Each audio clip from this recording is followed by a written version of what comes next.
My name is Paul Fraser and I'm a director of the retail group, and today I'm joined by my colleague Mike Evans. Hi everyone.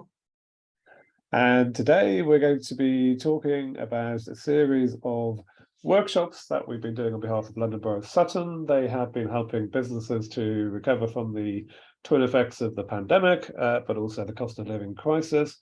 We've been holding a series of online workshops where we've been looking at topics such as running promotions, using customer service to drive sales, what are the techniques that small businesses can use to attract more customers, and then also what are the techniques that businesses can use to drive higher spend from those customers. So today we're going to be focusing on planning for the future. It's obviously a very difficult time at the moment, as I've already mentioned. It's probably more challenging than it has been for quite a while for small businesses. So let's dive straight into it. So my first question to Mike will be, Mike, what are the triggers for businesses that will need to change? What's influencing their future need? Okay, well, Paul, there's a lot of ways to look at that. There's, I think the fundamental is, of course, just how much consumer shopping patterns have changed recently, and those patterns seem to be accelerating. So there's the fundamental is, if your customers are changing the way that they shop and they use your business and other businesses, then you need to adapt accordingly. But there are within your business, you'll see a variety of different triggers. It may be that you've got fewer customers coming into your business, or tapping onto your website, or contacting you via social media. Your spend per customer may be down. You might have some new competition. You might be some of your customers may no longer be choosing to come to you. You might have noticed a reduction. Might even be as basic as temporary supply issues. You might, given the transport, travel, infrastructure issues at the moment, import, export, it just may be more difficult for you to get some of your key product lines. So there are a variety of triggers. Fundamentally, you may well be noticing a decline in sales. So, from that, the next thing is to then take a step back and start to look in a bit more detail is, where am I missing the sales? But we'll come on to that, Paul. Okay, of course. So is change something to be concerned about, or is it an opportunity?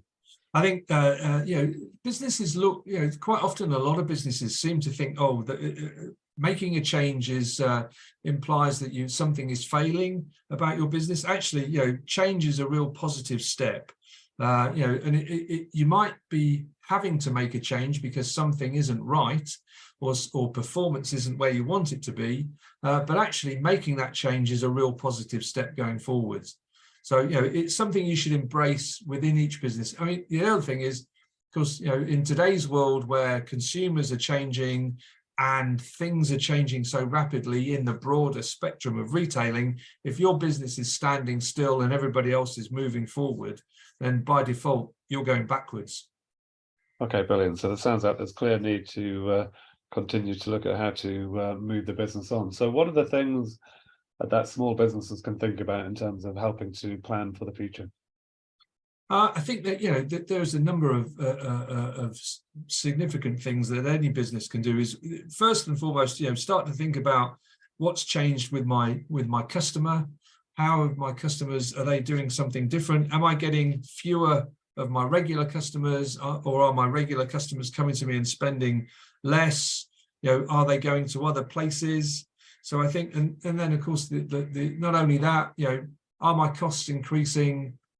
How many of those costs can I pass on? Can I increase my prices? All too often businesses are reluctant to increase their prices, but quite often you can do. I go back many years ago. We increased the price of some of our best-selling products by 20%, 25%, and we saw no shift in the volume of sales.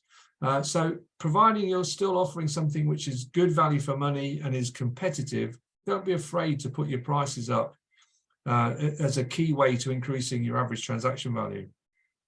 Okay, fantastic. So thinking of adapting and growing, what are the specific tools and techniques that you can use as a small business? What would you advise are the things that you can do to adapt your business to keep it fresh?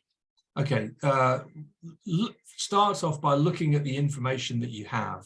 You know, what is it that is driving your sales? What are the key core selling products? Can I build more products onto those so that I can achieve a greater transaction value? So, you know, if you're in the cup business, can I be selling saucers, teaspoons, and placemats to go with that? So you're building a natural thing. So, yeah, can I expand the range of product that I offer? Can I decrease the slow selling lines, give them less space, maybe start to feature them as online only available? So you're maximizing the use of space that you've got, whether that's physical or real. You know, can I can I sell more of what I already sell a lot of? Can I start to add more products to expand my choice? Can I start to add more services? One of the big growth areas that we're seeing, you know, both for big and small businesses, is providing more personalized service to go with the products, whether that's an aftercare, whether that's a maintenance program, whether that's you know, recall, bring it back and we'll renew it. You know, we worked with a shoe repairer just recently who was bemoaning the fact that people were no longer buying shoes that were worth repairing, but he missed completely the fact that there was a whole new economy in repurposing and renovating trainers. Okay, fantastic. I think we've covered most of what we needed to do so far. I think there's one last question I'd ask you. Are there sort of 2 or 3 key lessons that you could leave with people in terms of planning for the future? Yeah, absolutely. 3 fundamentals. Make sure if you're making any changes to your business that you bring your customers along with you. And you know, any change you do, ask that fundamental question: is this going to be right for my existing customers? Will they understand it? How much do I need to tell them that I'm making some changes? Will it increase my average transaction value? Will it increase the number of units I sell per transaction?